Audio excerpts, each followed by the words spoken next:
Stocks rebounded after yesterday's steep sell-off, but it was not enough to save the major averages from weekly declines.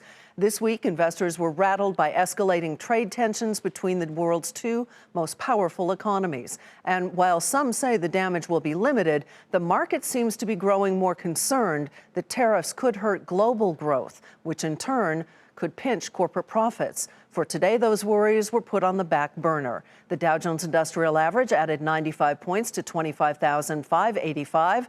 The Nasdaq was up 8 and the S&P 500 rose 3. But the damage was done. For the week, all of the major indexes fell. The Dow now down for 5 straight weeks, its longest losing streak since 2011. And oil prices recorded their worst week of the year, declining about 6%.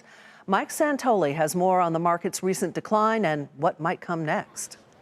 The stock market's May malaise can so far be viewed as a normal pullback after a very strong 4-month rally, a routine reset in an ongoing bull market.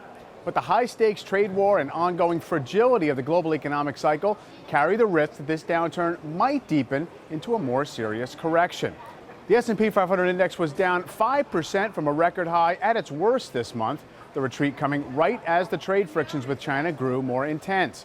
The market, on average, has 2 to 3 pullbacks a year of at least 5%, so in itself, this bout of weakness is perfectly typical.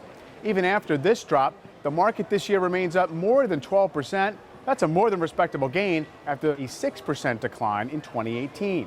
Yet the tariff hikes and trade disruptions are striking the economy at a delicate point. Growth was already set to slow after the tax cut aided 3% U.S. growth rate of last year, and Chinese and European indicators have remained sluggish. This complicates the consensus projection of a rebound in U.S. corporate profits toward high single-digit percentage growth in the second half of 2019. The second half of this year begins in just over a month, after all. The Treasury bond market reflects this tension, with the 10-year yield sinking to an 18-month low this week as investors brace for slower growth and price in a higher chance that the Federal Reserve will be moved to cut interest rates by the end of this year. The Fed has so far declined to indicate that this is its intention. That's another source of tension. Many parts of the market have already been under a lot of pressure. Semiconductor, transportation, and small cap stocks are all more than 13% below their highs, as investors have punished the companies most reliant on either China trade or a brisk U.S. economy. Does this mean most of the adjustment to the ongoing trade standoff and economic slowdown has been made? Well, the answer will determine whether the market is undergoing a benign pullback or the start of something worse. For Night Business Report, I'm Mike Santoli at the New York Stock Exchange.